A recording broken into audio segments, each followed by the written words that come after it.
Assalamualaikum warahmatullahi wabarakatuh. Waalaikumsalam warahmatullahi wabarakatuh. Pemirsa yang budiman, ya, sadulur, salembur, jangan forget subscribe, like, and share untuk keberlangsungan video edukasi ini. Jadi video itu ada YouTube ya. YouTube itu ada dua, hiburan sama edukasi. Edukasi itu saya yang memilih itu. Jadi kalau hiburan itu ya manfaatnya tidak terlalu besar untuk menghibur sesaat lah. Kalau edukasi meskipun penontonnya lebih sedikit, sehebat apapun begitu ya narasumber, tapi memberikan manfaat yang besar bagi manusia. Oleh karena itu saya memilih tentang edukasi ya, dengan segala risikonya.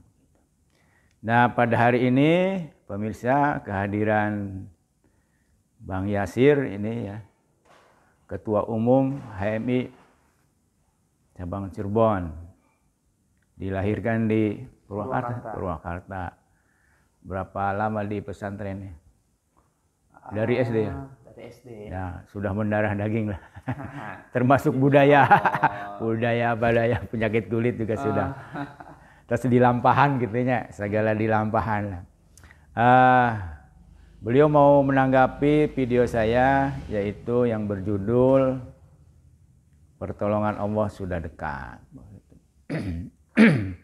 Jadi ketika seseorang itu mengalami putus asa, keletihan begitu, hampir bunuh diri bahkan ya, bahkan di negara-negara maju seperti Jepang itu tingkat bunuh dirinya tinggi. Korea Selatan, kita bilang dia negara maju, tapi sesungguhnya batinnya itu rapuh ya.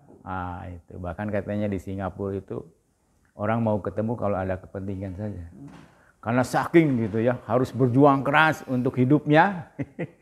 Hal-hal yang tidak bermanfaat ditinggalkan begitu. Nah itu ketika mengalami keletihan, maka dia harus introspeksi dirinya, Kang. Betul. Nah, ini makna saya memaknai Bismillahirrahmanirrahim itu ya. Jadi bismi itu dengan nama dan atas nama. Atas nama itu apakah yang kita lakukan itu ada perintahnya dari Allah, tidak gitu. Nah, kemudian setelah atas nama dengan cara. Nah, caranya sudah betul enggak? Ya, mungkin sudah betul secara syariat, tapi tidak melibatkan teknologi terakhir di dunia itu. Oke, silakan Kang. Jadi berbicara tentang tanggapan video Kang HPS yang sebelumnya tentang pertolongan Allah itu dekat. Dari mulai ketika manusia itu putus asa, depresi, ya kan, stres.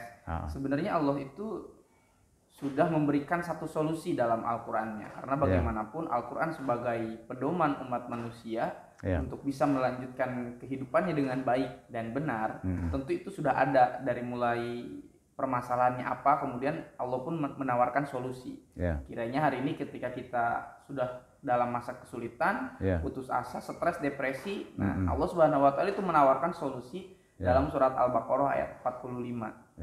Yang di sana Allah Subhanahu wa taala berfirman, "Wasta'inu bis-sabri was-shalah, innaha lakabiratun illa 'alal khashiyin." Yang artinya mintalah pertolongan kepada Allah dengan dua cara. Yang pertama bis-sabri was-shalah, dengan kesabaran dan juga dengan cara melaksanakan ibadah sholat. Karena sholat itu merupakan satu media kita berkomunikasi dengan Tuhan ataupun dengan Gusti Allah Subhanahu wa taala dengan intens. Makanya di sana lanjutan ayatnya itu innaha lakabiratun, sesungguhnya itu hal yang berat gitu kan. Kata Gusti Allah juga lakabiratun. Itu kan kelihatannya mudah gitu kan. Bersabar dan sholat itu sebenarnya kelihatannya mudah, tapi sebenarnya itu lakabiratun, itu susah, sulit. Illa 'alal khashiyin, kecuali untuk orang-orang yang bisa khusyuk begitu. Jadi hari ini berbicara tentang ketika manusia dalam satu posisi yang putus asa, satu posisi yang stres, depresi, sebenarnya kita bisa menyelesaikan permasalahan terutama kebatinan itu dengan cara kita khusyuk meminta pertolongan kepada Allah Subhanahu wa taala. Lalu ketika berbicara hari ini pertolongan Allah itu dekat, sebenarnya kita terutama umat Islam itu selalu mengulang kata pertolongan kepada Allah gitu kan. satu hari itu bisa jadi 5 kali kalau sholatnya yang wajibnya aja. Belum lagi kalau misalkan yang sunnah. Sholatnya itu yang fardu gitu kan. Jadi sebenarnya ya yang sunnah gitu kan. Satu dalam satu waktu kan beda-beda, ada yang 4 rakaat, 3 rakaat, kalau dijumlahkan kan 17 rakaat. 17 kali sebenarnya minimal kita mengulang kata meminta pertolongan kepada Allah. Ayat di surat Al-Fatihah itu kan, iyyaka na'budu wa iyyaka nasta'in. Sesungguhnya kepadamulah kami menyembah dan kepadamulah kami memohon pertolongan. Maka ayat selanjutnya apa? Ihdinas siratal mustaqim, tunjukkanlah kami jalan yang lurus. Itu kan satu ayat yang meminta pertolongan juga gitu kan kita kepada Allah Subhanahu wa taala. Jadi istilahnya betul apa yang dikatakan oleh Kang HPS tentang bagaimana sebenarnya Allah Subhanahu wa taala ataupun pertolongan Allah itu dekat.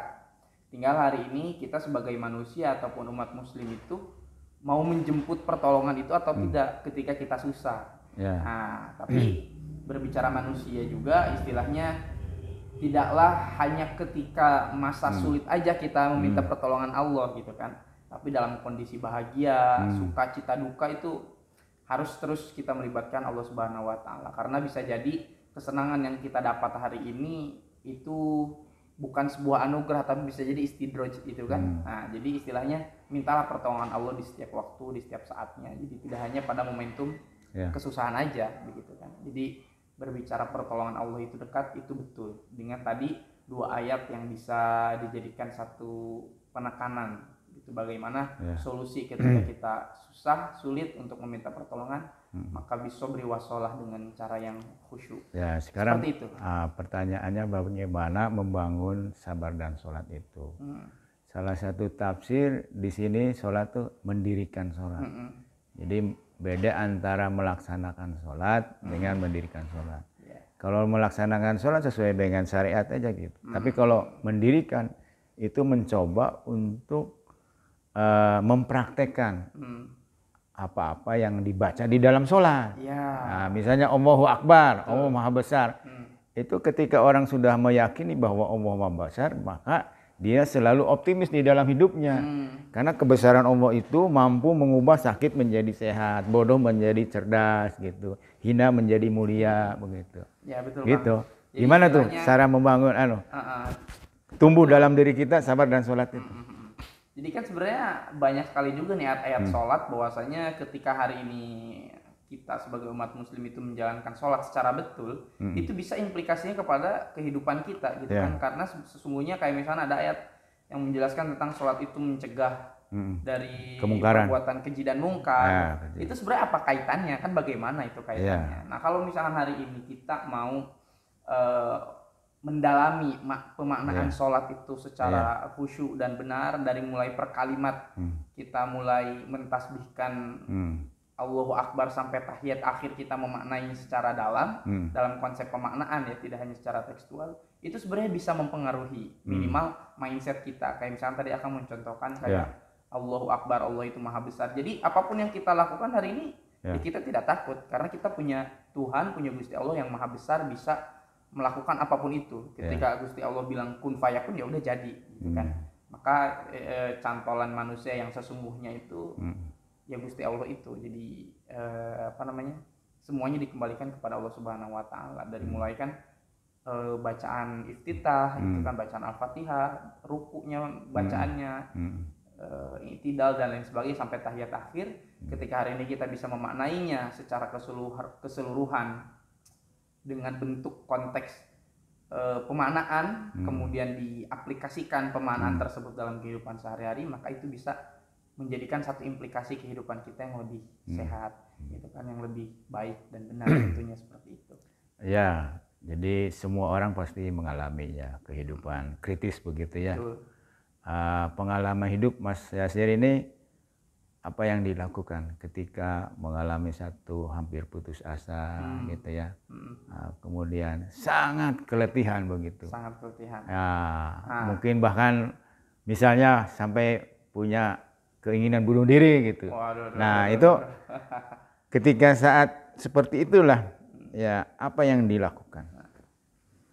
Jadi, tapi kalau misalkan berbicara kehidupan sampai bunuh diri sih kayaknya saya belum pernah kan, gitu kan. Belum ada keinginan bunuh diri ya? Enggak lah, bunuh diri. Tapi pesantren belasan tahun masa. Insya Allah. Ini maksudnya pelajaran buat hadirin ya, barangkali ada yang mengalami pada satu titik sangat rendah itu hampir bunuh diri, maka bisa belajar sama Masnya sini. Tapi kalau berbicara tentang tadi ketika kita pada situasi seperti itu, putusasaan, depresi yang berat, sebenarnya manusia itu mengeluh itu hal yang wajar. Mengeluh tidak apa-apa gitu. Karena kan terkadang ada orang yang bilang jangan mengeluh dan sebagainya. Tapi mengeluh itu hal yang wajar asalkan fitrah manusia. Fitrah manusia. Asalkan jangan mengeluh yang berbatas. Itu. Yang tidak jangan berkelanjutan terus, nggak ada hentinya begitu kan. Makanya konsep tawaran Gusti Allah yang tadi bilang sabar dan sholat itu sebenarnya jadi solusi. Jadi emang ketika Yasir juga pernah lah istilahnya di satu sisi pernah. Semua manusia kan, bahkan Nabi juga kan ketika orang terdekatnya meninggal dunia kan dia sampai Isra Mi'raj itu kan. Nah itu kan.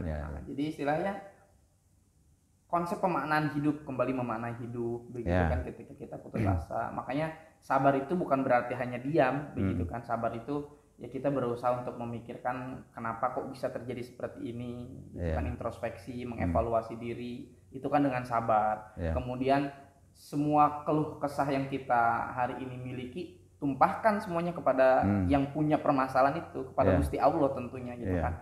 Karena terkadang ada yang istilahnya mengeluh, putus asa, itu kan ditumpahkannya ke manusia. Itu juga boleh, tapi sebenarnya secara total ketika hari ini kita ingin mendapatkan satu pertolongan yang betul-betul itu kepada Gusti Allah. Karena terkadang kalau keluh kesah itu kita tumpahkan ke manusia, kadang manusia itu hanya iya gitu kan, hanya mendengar. Meskipun istilahnya itu pun berpengaruh, tapi menurutku istilahnya untuk bisa mendapatkan pengaruh yang lebih besar, kita curhatkan, kita keluhkan semuanya kepada Gusti Allah. Jadi itu paling yang bisa Yasir lakukan biasanya ketika berputus asa, dan itu membuat tenang gitu. Jadi konsep sabar yang nggak cuma diem, sabar itu terus tetap menjalankan apa yang harus dilakukan, itu kan introspeksi, evaluasi, dan ditumpahkan keluh kesahnya pada Gusti Allah. Dan biasanya itu dilakukan itu enaknya tengah malam, Kang. Iya betul. Jadi tahajud itu ya. Wa minal laili fatahajjad bi nafilat talak itu emang betul. Gitu. Istilahnya ketika orang-orang sedang tertidur, keheningan malam, itu kan yang membuat kita itu bisa konsentrasi dengan diri sendiri gitu kan. Ketika kita menghadapkan diri kepada Tuhan secara betul-betul dan khusyuk itu konsep khusyuk. Jadi sabar dan sholatnya itu nggak cuma sabar dan sholat formalitas gitu, tapi benar-benar secara khusyuk kita lakukan, dan itu bisa menjadi obat untuk batin kita yang sedang putus asa, yang sedang depresi, kacau balau gitu kan, kembali menjadi tenang, dan kita bisa memetakan untuk kedepannya mau seperti apa. Jadi itulah mungkin. Oke, pemirsa ya, bahkan kalau saya mendefinisikan khusyuk dalam sholat itu yang tadi lanjutannya surat Al-Baqarah ayat 46. Hafal Kang? Apa tuh? Al-Baqarah 46, sambungan dari tadi. Belum apa? Nah itu intinya adalah bahwa orang yang khusyuk itu kan di 45-nya tuh ujungnya khusyuk ya. Yaitu, itu khusyuk itu adalah orang yang punya keyakinan yang sangat keras bahwa dia akan kembali kepada Allah. Nah, kemudian dan akan menghadap kepada Allah. Nah, ketika mau menghadap itu maka bekalnya tidak ada lagi kecuali takwa itu sendiri. Jadi intinya adalah dia karena sangat yakin bahwa kehidupan akhirat itu ada, dia harus bawa bekal membangun ketakwaan kepada Allah Subhanahu wa taala. Oke, pemirsa, barangkali ada yang pengen ngobrol bisa ke nomor 08156451717. Kita bareng-bareng bersama belajar ya. Bersama belajar ya, sekali lagi. Ada kekurangan atau kesalahan bahasa tadi ya dimaafkan lah ya. Iya. 08156451717. Oke, terima kasih. Berpikir bisa, pasti bisa, insya Allah. Ayo Kang, 1, 2, 3. Berpikir bisa, pasti bisa, insya Allah. Assalamualaikum warahmatullahi wabarakatuh. Seberapa menit? 14.